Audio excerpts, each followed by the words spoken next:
ఓ కష్టం తీరక ముందే ఇంకో కష్టం వచ్చి పడుతుంది. ఏం చెయ్యను నేను.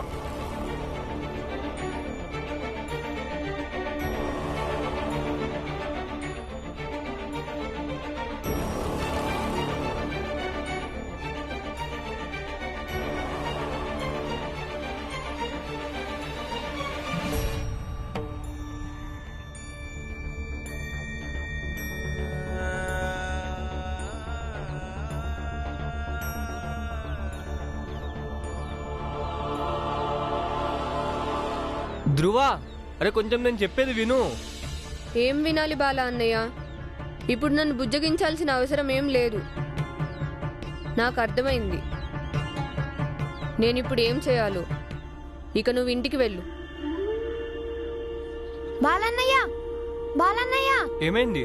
బాలన్నయ్య తొందరగా రా. బావొచ్చాడు. ఆయన గంగా అక్కతో గొడవ పడి అక్కను వదిలేసి వెళ్ళిపోతున్నాడు. పదా. నాన్న,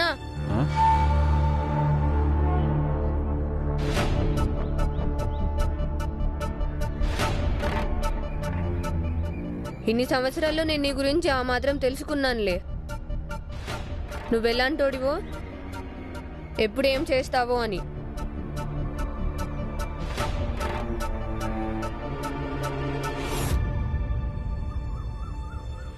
ఏం చేశాను నేను?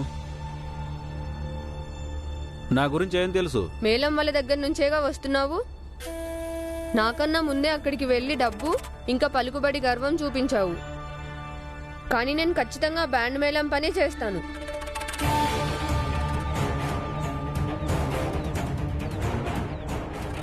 ఎందుకంటే నేను నా ఫ్రెండ్ భీమ్ దగ్గర నేర్చుకున్నాను, ఏదైనా మనసులో అనుకుంటే దాన్ని సాధించటం.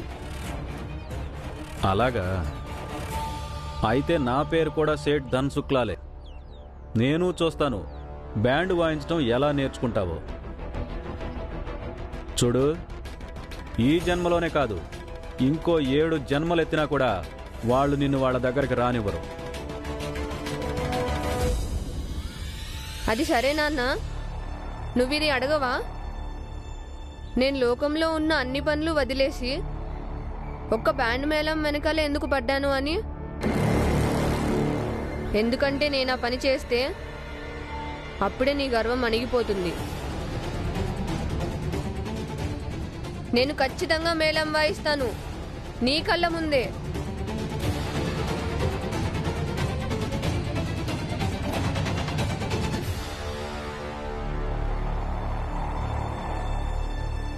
ఈరోజు మీరు ఇక్కడి నుంచి వెళ్లారే అనుకో, మా గంగా అక్క మీద ఒట్టేసి చెప్తున్నాను, మా అక్క ఎప్పటికీ కూడా మీ ఇంటికి తిరిగి రాదు. ఆ తర్వాత నేను కోర్టుకు వెళ్తాను. ఇక హత్య చేసిన హంతకులకి సహకరించలేదన్న చిన్న కారణంతో మా అక్కని వదిలేసినందుకు నేను మిమ్మల్ని శాశ్వతంగా జైలుకి పంపిస్తాను. అందుకని బావగారు, నేను మిమ్మల్ని వేడుకుంటున్నాను, దయచేసి మీ సంబంధాన్ని తెంపుకోవద్దు. మీరు తిరిగి ఇంటికి రండి.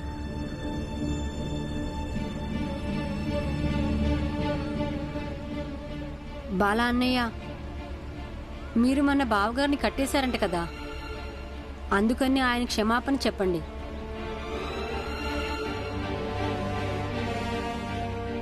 మమ్మల్ని క్షమించి బావా, మేము చాలా పెద్ద తప్పు చేశాము. ఇక ఆ విషయం మర్చిపో బావా, ఇంటికి వెళ్దాం పదండి. నన్ను కూడా క్షమించండి బావా. నువ్వు మా అతిథివి, మా ఇంటి అల్లుడివి. నేను ఆ ఇంట్లో పెద్ద కొడుకుని, నాన్న కూడా ఇంట్లో లేరు. నిన్ను ఒప్పించాల్సిన పూచీ కూడా నాదే. నా మీద ఇంత పెద్ద కలంకం అంటనివ్వద్దు బావా, నేను నా వాళ్ళని ఒప్పించలేకపోయానని. ఇంటికి రా బావా. హత్య చేసిన హంతకులకి సహకరించలేదన్న చిన్న కారణంతో మా అక్కని వదిలేసినందుకు నేను మిమ్మల్ని శాశ్వతంగా జైలుకి పంపిస్తాను.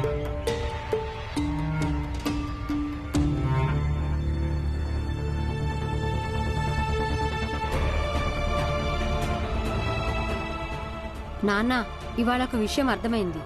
మంచి వాళ్ళందరికీ న్యాయం జరిగితే సంతోషం, అదే చెడ్డవాళ్ళందరికీ న్యాయం అంటే భయం.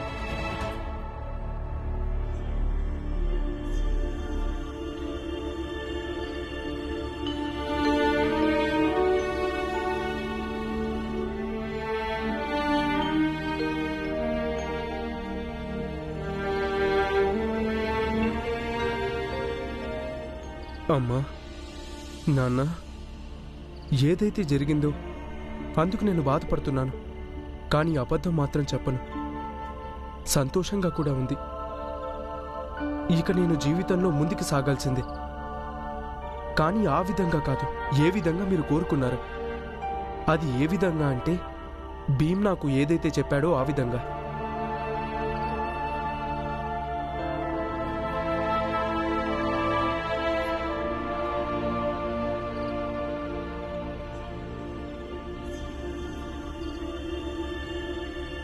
మంజుల, నువ్వు ఇక్కడికి రావాల్సిన అవసరం ఏమొచ్చింది? ఎవరైనా చూశారంటే తప్పుగా అనుకుంటారు. ఎవరికి కనిపించకుండా వచ్చాను. కానీ ఎందుకు వచ్చావు? భీమ్ చెప్పాడు మీ అమ్మ నాన్న అన్నయ్యలు జైలుకి వెళ్ళారని. మీరు బాధపడుతుంటారనిపించింది. అందుకే మిమ్మల్ని చూడ్డానికి వచ్చాను. నేను బానే ఉన్నాను. ఇంకెప్పుడు ఇలా రావద్దు. ఇది ఎవరికీ మంచిది కాదు. ఇక రానులే. మీరు మా ఇంటికి వచ్చినప్పుడు నేను మీతో ఏం మాట్లాడలేను. అందుకే ఇక్కడికి వచ్చి మీకు కృతజ్ఞతలు చెప్పాలని వచ్చాను. మంజుల,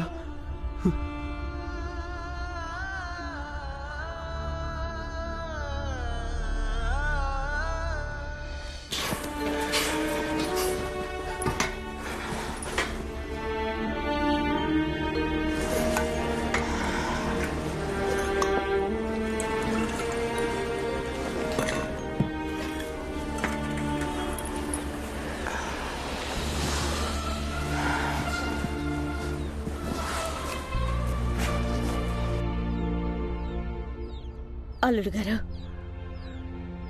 చూడండి బాబు, నేను ఒప్పుకుంటాను. ఏదైతే జరిగిందో అది జరగకూడదు. కానీ మేం కూడా అనుకోలేదు కదా ఇదంతా ఇలా జరుగుతుందని. ఆనందంగా మంచులో పెళ్ళైపోతుందనుకున్నాను. అవ్వలేదు. పెళ్లి చెడిపోయిన బాధ 2 కుటుంబాలకి ఉంది. సమస్య, ఇబ్బందులు 2 కుటుంబాలకి ఉన్నాయి. దయచేసి మీరు అర్థం చేసుకోండి. జరిగిందంతా మర్చిపోండి. నా కొడుకుల్ని కూడా క్షమించండి బాబు. సరే సరే. ఇప్పుడు ఆ చుట్టాల కోసం కోర్టుల చుట్టూ ఎవరు తిరుగుతారు? వదినా,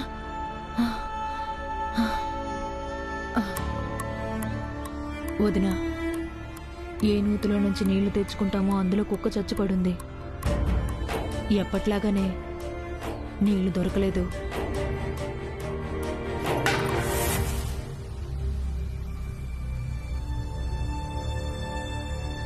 చచ్చిందంటే కుక్క దానంతట అదే వెళ్ళి దూకుతుందా ఏమన్నా? పెద్ద జాతి వాళ్ళెవరో ఆ కుక్కను చంపి నూతిలో పడేసుంటారు. లేకపోతే తరచుగా మనవాళ్ల కోసం ఉన్న నూతిలోనే ఎప్పుడూ జంతువులు ఎందుకు పడిచేస్తాయి చెప్పండి? అమ్మా, వాళ్ళు కావాలనే జంతువుల్ని చంపి నూతిలో పడేస్తారా? అవును బాబు. కానీ దానివల్ల వాళ్ళకి ఏం లాభం ఉంటుంది? ఎవరికి తెలుసు? బహుశా మన వాళ్ళ గొంతులు ఎండిపోతూ ఉంటే అప్పుడు వాళ్ళు మానసికంగా ఆనందం పొందుతారేమో. వదినా, ఇంట్లో నీళ్ళు అసలు లేవు. ఇప్పుడు వంట ఎలా చేస్తాము? ఇక్కడ చుట్టుపక్కల ఉన్న నూతులన్నీ పెద్ద జాతి వాళ్ళకి చెందినవే. అక్కడికెళ్ళి నీళ్లు తెచ్చుకోవడం అసాధ్యం. అమ్మా, అలా ఎలా ఇవ్వరు? నేను తీసుకొస్తాను నీళ్లు. అత్త, ఏది బిందివు? వద్దు, నువ్వెక్కడికి వెళ్ళొద్దు.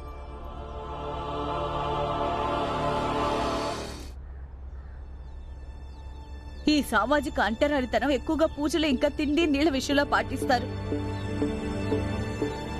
అరే, నీకు చెప్తుంటే అర్థం కాదా? నీకివన్నీ తెలియదు భీమా, నువ్వు అక్కడికి వెళ్ళొద్దు. సరే అయితే నేనే నీళ్లు అడిగి తీసుకొస్తాను. ఎవరితోనూ ఏమీ వాదించను, ఒట్టు.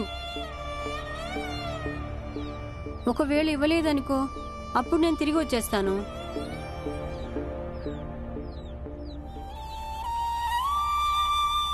వదినా, వాడి మీద నమ్మకం ఉంచు. వాడు చెప్పాడుగా ఎవరితోనూ వాదించరని, అంటే వాదించడు. లేదత్తా, భీమ్ని ఏమి నమ్మలేము. వాడు అక్కడికి వెళ్ళి ఖచ్చితంగా ఏదో రచ్చ చేస్తాడు. నేను వెళ్ళి చూస్తాను.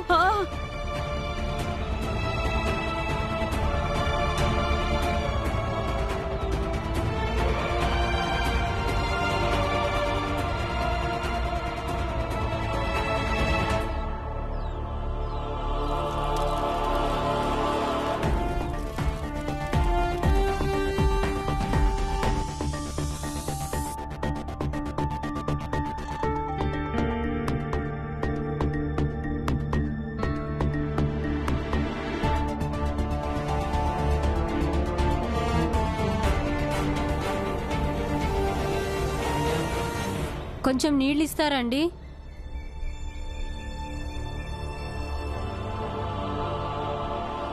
దూరంగా ఉండు. దూరంగానే ఉన్నాగా. మీ జాతి వాళ్ళ కోసం ఒక బావి ఉందిగా, అక్కడికెళ్ళి నీళ్ళు తీసుకో. ఇక్కడికి ఎందుకు వచ్చావు?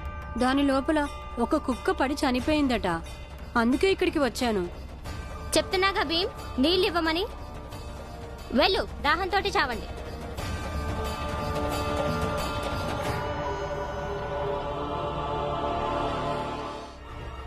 ఇవ్వండి. ఇప్పుడు నాకు ఒక బిందె నీళ్ళిచ్చినంత మాత్రాన మీ నూతిలో ఉన్న నీళ్లు ఏమైనా తరిగిపోతాయా ఏంటి?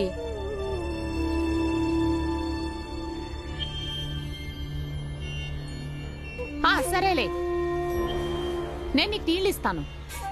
నేను కూడా ఇస్తాలే. మేమిద్దరం కలిసి చేరో కొంచెం నీళ్ళు ఇస్తాను నీకు. ఏది బిందె కింద పెట్టు.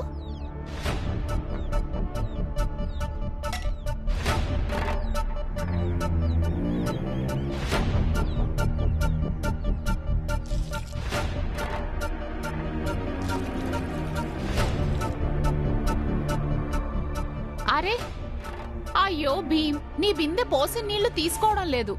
దీనికి నేనేం చెయ్యాలి? పిల్లలతో ఎవరైనా అలా చేస్తారా? భీమ్, నేను ఇస్తానుండు నీకు నీళ్లు.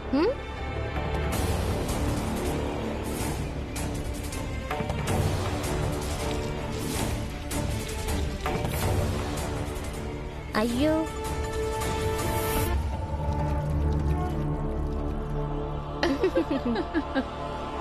మీ అబ్బాయి నాతో పాటు స్కూల్లో చదువుతున్నాడు. ఆ అబ్బాయి నా వయసు వాడే. మరి మీరు ఎందుకు నన్ను ఇలా చేస్తున్నారు? కొంచెం నీళ్లు ఇవ్వండి. ఇప్పుడు నీళ్లు తీసుకెళ్ళకపోతే మా ఇంట్లో వంట చేయలేరు. మేమందరం ఆకలితో ఉండాల్సి వస్తుంది. మేం నీళ్లు ఇస్తున్నాంగా భీమ్. ఇప్పుడు నీకు నీళ్లు తీసుకునే అర్హత లేకపోతే దానికి మేమేం చేస్తాం? నీ బిందె నీకన్నా తెలివైందిలా ఉందే. మేమైతే నీకు నీళ్ళు ఇస్తున్నాం. రా, వచ్చి నీ తెలివితేటలు చూపించు. నీ బిందెలో నీళ్లు నింపు చూద్దాం. భీమ్,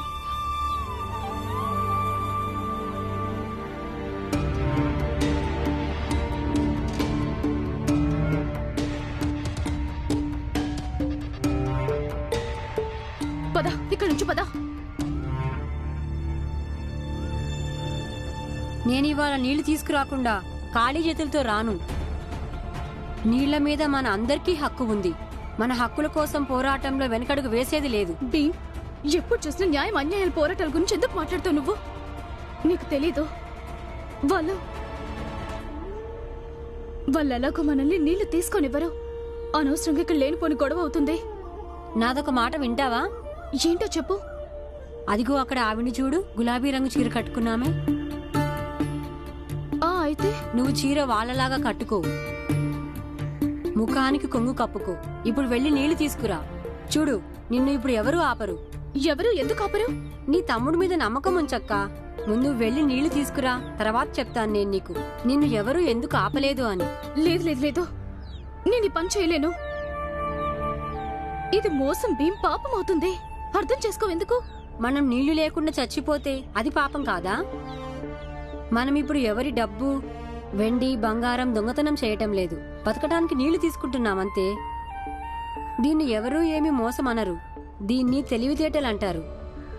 సమాజంలో ఉన్న బలవంతులు భూమిని ఇంకా ప్రకృతి ఇచ్చే వస్తువులు కూడా పంచుకున్నారు, వాటిని తమ ఆధీనంలో పెట్టుకున్నారు. మరి మనలాంటి వాళ్ళు ఎలా బతకాలి? ముందు ఈ విధమైన ఉపాయాలు నేర్చుకుందాము, తర్వాత కొంచెం బలం పుంజుకొని అప్పుడు మనకు రావాల్సిన హక్కుల్ని వాళ్ళ నుంచి లాక్కుందాము.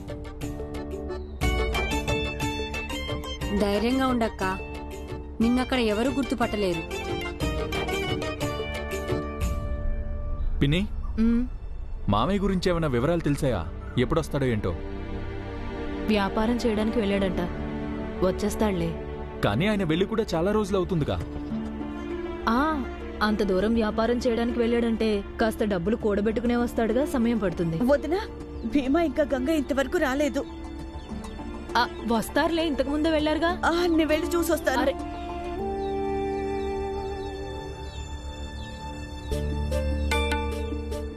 అక్క, ఇప్పుడు నేను కూడా గుర్తుపట్టలేకపోతున్నాను.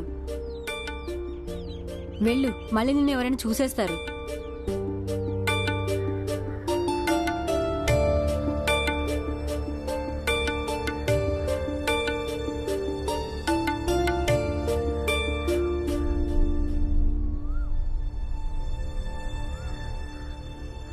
ఒకవేళ దేవుడు జన్మనిస్తే మన జాతిలోనే పుట్టించాలి, లేదంటే జన్మే వద్దు. ఏమైంది భీమా? అరే, ఏమైంది? ఇక్కడ ఏం చేస్తున్నావు? ఇంతకీ నీళ్ళ బిందేది? నీ గంగ కనిపించలేదా? గంగ ఎక్కడుంది భీమా? గంగా అక్క, ఆగు. ఎవరమ్మా నువ్వు?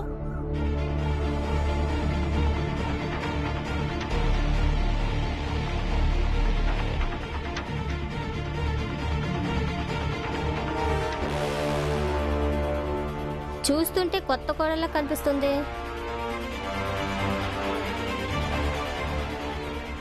వదిలేయ్, ఈమె మనజాత ఆవిడే. చూడు, చీర కూడా మనలాగే కట్టుకుంది.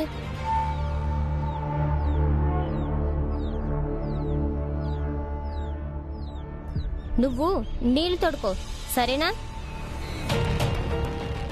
ఇదిగో చూడు, ఎప్పుడైనా ఇక్కడికి నీళ్ళకొస్తే ఇలా సిగ్గుగా భయంగా ఉండొద్దు.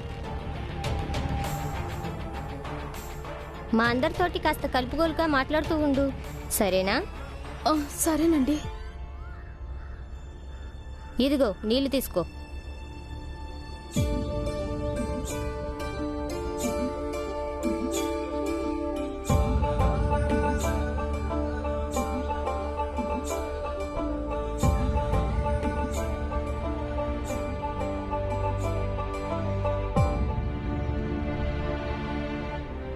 నాకివి కావాలి.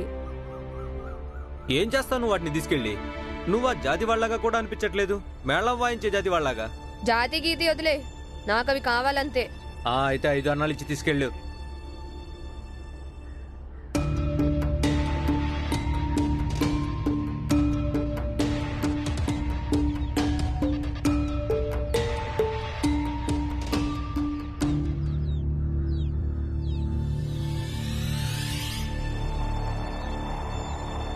దీనికి బదులుగా అవి ఇస్తావా నాకు?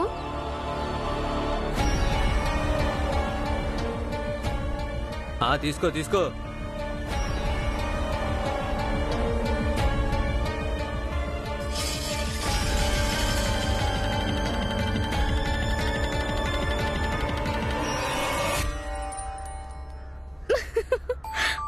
గంగా, అరే గంగా, ఇదేంటి?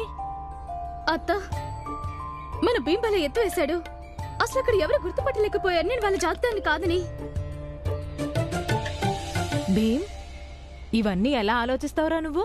అత్త, నాన్న చెప్తారుగా, తెలియని వాళ్ళు మన కట్టు బొట్టు వేషభాషలు చూసి మనల్ని అంచనా వేయడానికి ప్రయత్నిస్తారంట. అందుకే గంగా అక్క చీర వాళ్ళలాగా కట్టుకుంది. ఇక వాళ్ళందరూ తమలాంటి వేషధారణ చూసి గంగా అక్కని వాళ్ళ మనిషి అనుకున్నారు. ఈ భీమరావుతో నిజంగానే జాగ్రత్తగా ఉండాలి. నాకు వీడిని చూస్తుంటే ఇప్పుడు భయమేస్తుంది. వీడు న్యాయం న్యాయం అంటూ ఎవరిని వదిలేలేడు. ఇక నుంచి నేను ఇలాగే వెళ్ళి నీళ్ళు తీసుకొస్తుంటాను. ఏం అవసరం లేదు.